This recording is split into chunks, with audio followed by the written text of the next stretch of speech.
दक्षिणी यूक्रेन के कब्जे वाले राजमार्गों के किनारे की खाइयों में नया मलबा जमा हो रहा है।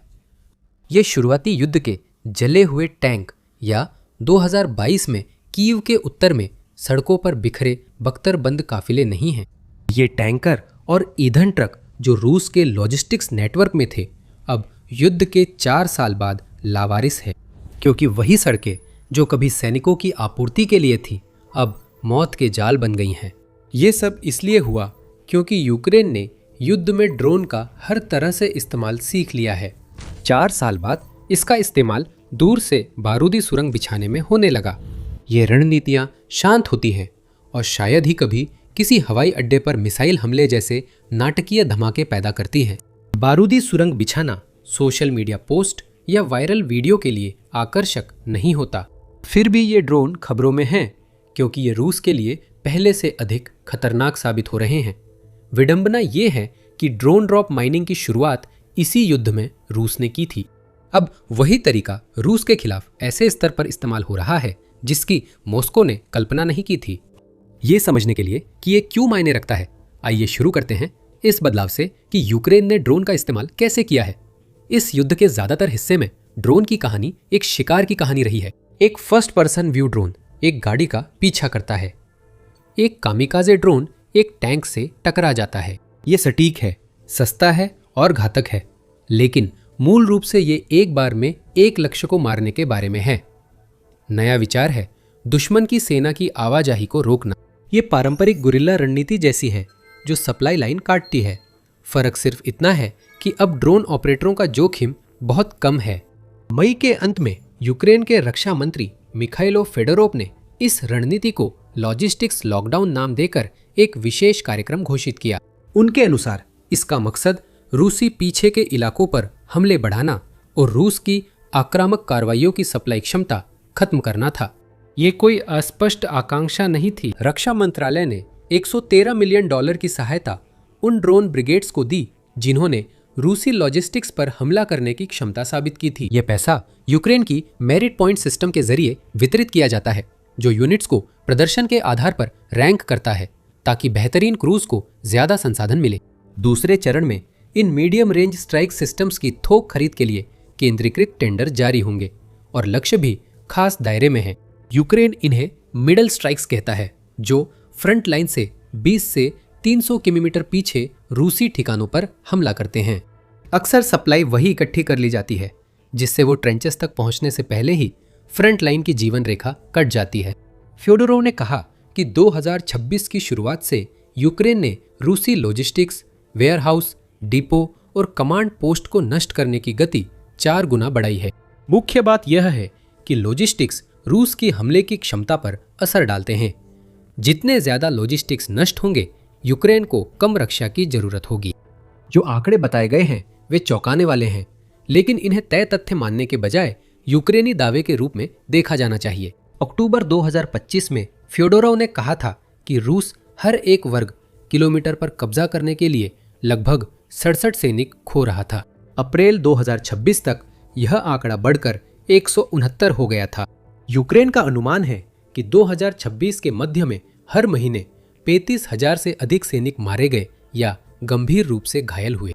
फ्योडोरोव ने यहां तक कहा कि इस सफलता का एक हिस्सा रूसी बलों के लिए स्टारलिंक टर्मिनल्स को निष्क्रिय करने से आया, जिससे उनकी कनेक्टिविटी कट गई, भले ही उनकी आपूर्ति भी खत्म हो रही थी। यह रणनीति केवल यूक्रेन का प्रचार नहीं है। युद्ध अध्ययन संस्थान, एक प्रतिष्ठित अमेरिकी संघर्ष निगरानी संगठन, ने भी इसका आकलन किया है। यूक्रेन के मध्यम दूरी हमलों ने रसद जटिल कर दी, जिससे मॉस्को अतिरिक्त सैनिकों और आपूर्ति पहले की तरह आगे नहीं बढ़ा सका। अब पीछे का इलाका सुरक्षित नहीं रहा। जहां सेना को आराम मिलना था, वो अब मौत का इलाका बन गया है। रूसी सूत्रों ने भी क्रीमिया के जमीनी गलियारे, खासकर मारियोपोल और मेलिटोपोल हाईवे के पास ड्रोन से बारूदी सुरंगें गिरने की सूचना दी है। अमेरिका में बने हॉर्नेट ड्रोन द्वारा किए गए नए हमलों की लहर और मारियोपोल से चोंगार तक जाने वाले M14 मार्ग पर संदिग्ध बारूदी सुरंगें बिछाए जाने के बाद कब्जा करने वाले अधिकारियों ने एक गंभीर गलती कर दी। उन्होंने हाईवे का एक हिस्सा बंद कर भारी ट्रकों का रास्ता क्रीमिया की ओर बदल दिया। इसके बाद समस्याएं बढ़ी। मई के अंत में रूसी नियुक्त खेरसोन गवर्नर व्लादिमीर साल्दो ने बताया कि एक ड्रोन ने RR-280 मार्ग और किनारे पर बारूदी सुरंगें गिराईं। रूस द्वारा नोवोरोसिया हाईवे नामित सड़क पर खेरसोन और जापोरिजिया सीमा के पास एक कामास ट्रक के नष्ट होने की खबर है। कई वाहनों को नुकसान हुआ और सड़क का हिस्सा बंद हुआ। यह घटना तब हुई जब साल्दो ने यूक्रेनी हमलों के कारण उस मार्ग पर अस्थायी रूप से मालवाहक यातायात प्रतिबंधित किया था, क्योंकि क्रीमिया की ओर जा रहे ईंधन टैंकरों और ट्रकों में आग लगी थी। रुकिए और ध्यान दीजिए कि यह सब कौन रिपोर्ट कर रहा है। ये यूक्रेनी प्रचार चैनल नहीं है, ये खुद रूसी कब्जा अधिकारी है। वे लोग जिनका पूरा काम नियंत्रण की छवि प्रस्तुत करना है।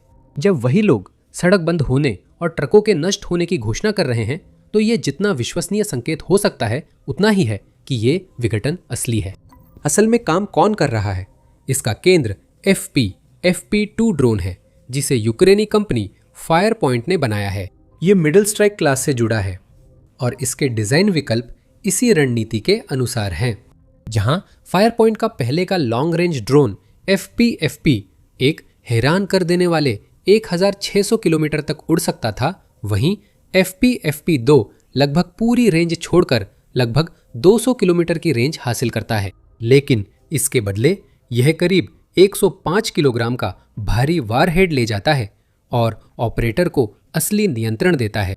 लॉन्च सेटअप में करीब 18 मिनट लगने से FP-FP एक डीप स्ट्राइक मिशनों और भारी स्ट्राइक प्लेटफॉर्म्स के बीच की खाई को अच्छे से भर देता है। रिमोट माइनिंग के लिए इस्तेमाल होने वाला FP-FP2 2 वर्जन में आता है। पहला वर्जन स्वायत्त रूप से उड़कर ज्ञात निर्देशांकों पर स्थित निश्चित लक्ष्यों को मारता है। दूसरा वर्जन ऑपरेटर रेडियो लिंक से लाइव वीडियो फीड के जरिए नियंत्रित करता है, जिससे पायलट चलती चीजों का पीछा कर सके। ये वैसा ही है जैसे FPV ड्रोन ऑपरेट करना, बस ये बड़ा और ज्यादा घातक है। नियंत्रण ही माइंस बिछाने की कुंजी है। FP2 के माइंस बिछाने और रियर मिशनों में इस्तेमाल की पुष्टि फायर पॉइंट के सह संस्थापक डेनिस स्टिलमैन ने की थी। यूक्रेन ने मिड रेंज ड्रोन पर सोवियत SS-5 अनगाइडेड रॉकेट लगाना शुरू किया है, जिससे ये ड्रोन बिना सीधे ऊपर उड़ान भरे जमीनी लक्ष्यों पर हमला कर सकते हैं। क्रीमिया में रूसी मोबाइल एयर डिफेंस ग्रुप के खिलाफ पहला वीडियो फुटेज सामने आया। माइनिंग के लिए ये ड्रोन साधारण बम से ज्यादा चालाक चीज ले जाते हैं। रूसी फुटेज के अनुसार यूक्रेन हवाई माइन डिस्पेंसर तैनात कर रहा है, जिससे बारूदी सुरंगों से भरे कंटेनर सड़क पर एक साथ बिखेरे जा सकते हैं। एक बड़ा वर्जन 48 माइंस जबकि छोटा वर्जन 10 माइंस तक ले जा सकता है। इन्हें फिक्स्ड विंग ड्रोन FP-FP2 और भारी बाबा यागा मल्टीकॉप्टर्स जो रात के ऑपरेशनों में काम आते हैं, दोनों से तैनात किया जा सकता है। और यही वो जगह है जहां ये जानना मदद करता है कि इनमें से कुछ भी ना तो इम्प्रोवाइज्ड है और ना ही खास तौर पर नया। एक रिपोर्टर ने बताया कि उन्होंने इसे 2024 में पहली बार अपनी आंखों से देखा था। चासिव यार के पास यूक्रेन की 23वीं मैकेनाइज्ड ब्रिगेड के साथ यात्रा में उन्होंने ऑपरेटरों को बॉम्बर ड्रोन से रूसी सप्लाई रूट्स पर एंटी टैंक माइंस गिराते देखा। बिल्कुल, ये सच है कि FPV ड्रोन पहले भी टैंकों पर एंटी टैंक माइंस गिराने में इस्तेमाल हुए हैं। ये तकनीक नई नहीं है, लेकिन इस प्रोग्राम का पैमाना और महत्वाकांक्षा नई है। इस समय यूक्रेन के पास एक ही कंट्रोल स्टेशन से एक साथ कई ड्रोन को तैयार करने की क्षमता है। ये तर्क फिक्स्ड विंग बॉम्बर्स से माइंस बिछाने पर भी लागू होता है, क्योंकि सभी हिस्से पहले से हैं, बस नए पैकेज में जोड़े जा रहे हैं। माइंस की जानकारी मुख्यतः रूसी स्रोतों से मिलती है, इसलिए असल इस्तेमाल की सही तस्वीर मिलना मुश्किल है। संभावना है यूक्रेन मौजूदा भंडार में बची एंटी टैंक और एंटी पर्सनल माइंस का इस्तेमाल करेगा। वैकल्पिक रूप से वह संशोधित सोवियत माइंस का इस्तेमाल कर सकता है, फिर उन्हें ड्रोन पर बांधकर देरी से विस्फोट करने वाले उपकरण के रूप में इस्तेमाल किया जा सकता है। स्वतंत्र स्रोतों से मिलने वाली तस्वीर थोड़ी कम स्पष्ट है, पर उसी दिशा में इशारा करती है। एक विश्लेषक ने कहा कि ये माइंस 3D प्रिंटेड मोल्ड्स है, जिनमें मोशन सेंसिटिव या मैग्नेटिक फ्यूज लगे हैं और इनमें वाहन निष्क्रिय करने लायक विस्फोटक है। निष्क्रिय करना यही मुख्य बात है। इन माइंस को कुछ नष्ट नहीं करना होता, सिर्फ एक ट्रक को निष्क्रिय कर देना ही उनकी जीत है। सोचिए कि एक फंसा हुआ ट्रक सप्लाई रोड पर क्या करता है। वह लेन को ब्लॉक कर देता है। वह उसके पीछे आने वाली हर चीज को रुकने के लिए मजबूर कर देता है। यह एक बैकअप बनाता है, एक झुंड जिसमें कई वाहन खुले हाईवे पर एक साथ खड़े हो जाते हैं। और यही वो स्थिर लक्ष्य है जिसके बारे में एक ड्रोन ऑपरेटर सपना देखता है। तो माइन को बस काफिले के आगे के हिस्से को इतना देर तक रोकना होता है कि कोई और चीज बाकी काम पूरा कर सके। 2022 में जो 42 मील लंबा मशहूर टैंक काफिला देखा था, उसे याद कीजिए। रूस की सप्लाई लाइनों पर भी यही असर हो सकता है, क्योंकि सस्ते और तैयार तकनीक वाले ड्रोन ये संभव बना रहे हैं। रूसी लोग इसे समझते हैं और उनके सैन्य ब्लॉगर्स भी अलार्म बजा रहे हैं। एक प्रमुख रूसी युद्ध ब्लॉगर जो मिलिट्री इन्फॉर्मेंट नाम से लिखते हैं ने चेतावनी दी कि सड़कों पर नियमित रूप से बिछाई गई छोटी छोटी माइंस भी पूरी तरह से परिवहन को पंगु बना सकती है, क्योंकि बार बार ट्रैफिक को रोककर जांच और माइंस हटाने का काम करना पड़ता है। उस असमानता पर सोचिए। एक कामिकाजे ड्रोन हमला सिर्फ एक वाहन को निशाना बनाता है। सड़कों पर बिखरी हुई माइंस की एक खेप हर उस वाहन के लिए खतरा बन जाती है जो उस सड़क का इस्तेमाल करता है, जब तक कि कोई उन्हें साफ नहीं कर देता। एक बार माइंस गिरा देने से पूरी हाईवे बंद हो सकती है। आर्चेंजल ऑफ स्पेशल फोर्सेज नामक रूसी युद्ध ब्लॉगर ने शिकायत की कि करीब 1 महीने से लॉजिस्टिक्स बाधित है, जिससे पीछे के इलाकों से लेकर मोर्चे की अग्रिम पंक्तियों तक डिलीवरी प्रभावित हो रही है। और इन सब का सबसे बड़ा सबूत है इंसानी स्वभाव। कब्जे वाले क्रीमिया के अंदर से आई रिपोर्टिंग के अनुसार ईंधन ट्रक ड्राइवरों ने बिना अतिरिक्त सुरक्षा गारंटी के जाने से साफ इनकार करना शुरू कर दिया है। ऐसी गारंटियां हैं जो कोई सच में नहीं दे सकता। अब बारूदी सुरंग बिछाने का अभियान इतना बढ़ गया है कि इन सड़कों पर गाड़ी चलाने के लिए पैसे पाने वाले ड्राइवर भी इन्हें चलाना नहीं चाहते। लेकिन बारूदी सुरंगें केवल एक परत हैं। अब इससे पहले कि हम इसे कवर करें, द मिलिट्री शो को सब्सक्राइब करना ना भूलें। हमारे पास ऐसी और भी विश्लेषण हैं और हम हर दिन ऐसे वीडियो पोस्ट करते हैं जिनमें वो सारी खबरें होती हैं जो आपको जाननी चाहिए। फिर से दूरस्थ बारूदी सुरंग अभियान पर लौटते हैं। यह यूक्रेन द्वारा इस्तेमाल किए गए हमले का पहला तरीका है। इस स्थिति की कल्पना करें। दक्षिण की ओर सामान ले जा रहा रूसी ड्राइवर अब एक से अधिक खतरे का सामना कर रहा है और एक बहुस्तरीय अवरोध क्षेत्र से गुजर रहा है। उसके ऊपर FPV एम्बुश ड्रोन नीचे झपटने के लिए तैयार है। वहां AI सक्षम हमला करने वाले ड्रोन भी है जो लक्ष्य की पहचान कर सकते हैं और डराने वाली स्वायत्तता के साथ उस पर लॉक कर सकते हैं। सड़क सुरक्षा के लिए तैनात हवाई रक्षा प्रणालियां खुद शिकार बन रही है और अब उसके पहियों के नीचे सड़क की सतह पर ही बारूदी सुरंग होने की लगातार संभावना है। हवा से भी खतरा है और जमीन से भी। एक ही सड़क पर एक साथ दोनों तरफ से खतरा है और इसकी पहुंच ही इस कहानी का शांत लेकिन चौंकाने वाला पहलू है। मारिउपोल और मेलिटोपोल के बीच M14 मार्ग मोर्चे से लगभग 100 से 150 किलोमीटर पीछे स्थित है। यूक्रेन को इतनी दूर बारूदी सुरंगें बिछाने के लिए फिक्स्ड विंग ड्रोन या दूसरे लंबी दूरी के सिस्टम यानी FP2 जैसे मिड स्ट्राइक प्लेटफॉर्म की जरूरत होती है। अब खतरा सिर्फ संपर्क रेखा तक सीमित नहीं रहा, बल्कि दक्षिण में रूस के पूरे पीछे के इलाकों तक फैल गया है। अगर आपको सबूत चाहिए कि ये काम कर रहा है, तो क्रीमिया के पेट्रोल पंपों की घटनाएं देख ले। 2026 की शुरुआत में ही प्रायद्वीप पूरी तरह से ईंधन संकट की चपेट में आ गया था। मॉस्को समर्थित गवर्नर सर्गेई एक्स्योनोव ने आम पेट्रोल पर सीमा लगाई और घोषणा की कि खरीदारी के लिए फ्यूल कूपन जरूरी होगा। सेवास्तोपोल रूस के काला सागर बेड़े का घर। वहां गवाहों ने पेट्रोल पंपों पर लंबी कतारें देखी और निवासियों ने कई दिनों से पेट्रोल न मिलने की बात कही। आधिकारिक स्पष्टीकरणों ने राज खोल दिया।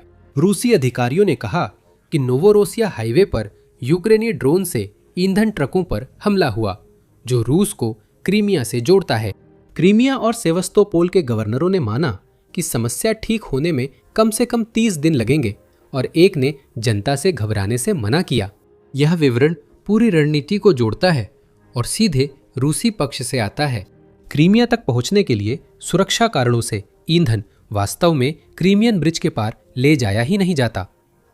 कुछ पेट्रोल केर्च जलडमरू मध्य फेरी से जाता है, जो मौसम पर निर्भर है इसलिए ईंधन, विशेष रूप से वह जमीनी गलियारा जो उन बारूदी सुरंगों और ड्रोन से निगरानी की जाने वाली सड़कों से होकर गुजरता है, सिर्फ कई विकल्पों में से एक नहीं है, बल्कि वही मुख्य धमनी है। और यूक्रेन ने ठीक ठीक जान लिया है कि कहां दबाव डालना है। इसी वजह से ये अभियान केवल ट्रकों के नष्ट होने से आगे बढ़कर आम लोगों की जिंदगी तक पहुंच गया है। पेट्रोल पंपों पर लाइनें लगी है, राशन कूपन जारी हुए हैं और 30 दिन की अनिश्चित समय सीमा है। जब हाईवे की जंग का असर सेवास्तोपोल में आम नागरिक की खाली टंकी पर दिखता है, तो यह सिर्फ रणनीति नहीं बल्कि रणनीतिक प्रभाव बन जाता है। तो रूस इस बढ़ती ड्रोन गतिविधि का जवाब कैसे दे रहा है? इसका जवाब कहीं कहीं तो हताशा भरा है और कहीं कहीं लगभग हास्यास्पद भी। इस पूरी जंग के सबसे दिलचस्प पहलुओं में से एक ये है कि रूसी सेना ने अपने ट्रकों, चाहे वो कामाज हों या उराल मॉडल को, गहरे काले और सफेद धारियों वाले पैटर्न में रंगना शुरू कर दिया है। सैन्य इतिहास जानने वाले इसे तुरंत पहचानेंगे। यह डैजल कैमोफ्लाज है जो प्रथम विश्व युद्ध में नौसेनाओं ने युद्ध पोतों पर अपनाया था। उस समय ये ज्यामितीय धारियां पेरिस्कोप से देखने वालों को भ्रमित करने के लिए बनाई गई थी, जिससे गोली चलाने से पहले जहाज की गति, दिशा और दूरी का सही अंदाजा लगाना कठिन हो। लेकिन इसमें एक समस्या है। रूसियों ने लगता है कि इसकी पूरी बात ही गलत समझ ली है।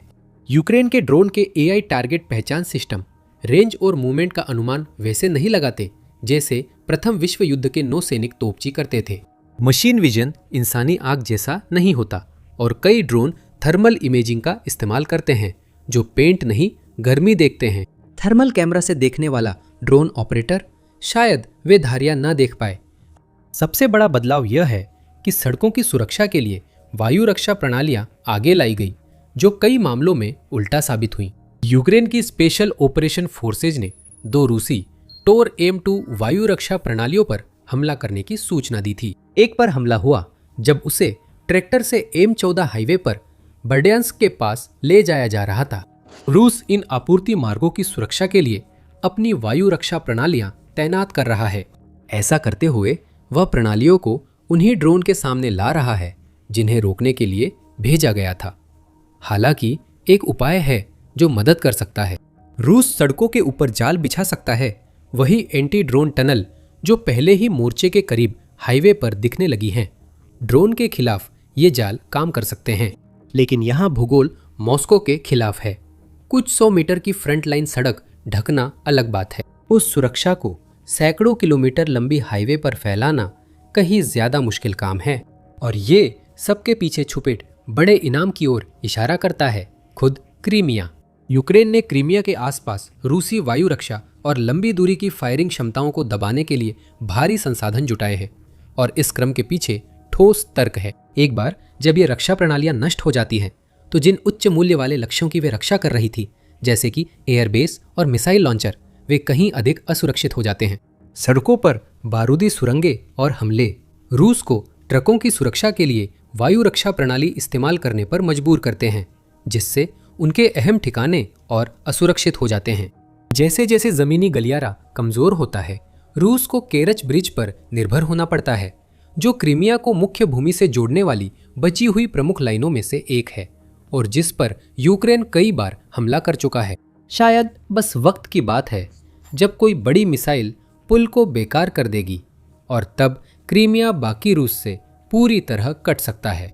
और यही वजह है कि यह अभियान इतना शानदार और प्रभावी है। यूक्रेन लगता है कि उस गलियारे की लॉजिस्टिक लागत बढ़ाने या हाईवे का 1 मीटर कब्जाने की कोशिश कर रहा है।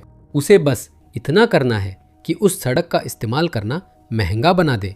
अगर हर ट्रक को ज्यादा समय लगता है और अगर काफिलों को साफ और सुरक्षा के साथ ले जाना पड़ता है तो सड़क नक्शे पर तो खुली रह सकती है, लेकिन असल में लगभग बेकार हो जाएगी। और यही हमें वही ले आता है जहां से हमने शुरू किया था, उन जले हुए टैंकरों तक जो खाइयों में जंग खा रहे हैं और उन ड्राइवरों तक जो अब वहां जाना नहीं चाहते। रूस की सप्लाई लाइन बाधित करने के लिए ड्रोन का उपयोग वही असममित रणनीति है जिसने यूक्रेन के ड्रोन युद्ध को परिभाषित किया। इस बार इसे और बेहतर बनाया गया है और उस एक चीज पर केंद्रित किया गया है जिसकी हर सेना को जरूरत होती है और जिसे कोई भी सेना बदल नहीं सकती। मोर्चे पर मौजूद सैनिकों तक ईंधन और गोला बारूद की लगातार आपूर्ति। अगर आप जानना चाहते हैं कि यूक्रेन की ड्रोन इंडस्ट्री इस स्तर तक कैसे पहुंची, तो ये वीडियो देखें। द मिलिट्री शो को सब्सक्राइब कर ताज़ा घटनाक्रमों से अपडेट रहे।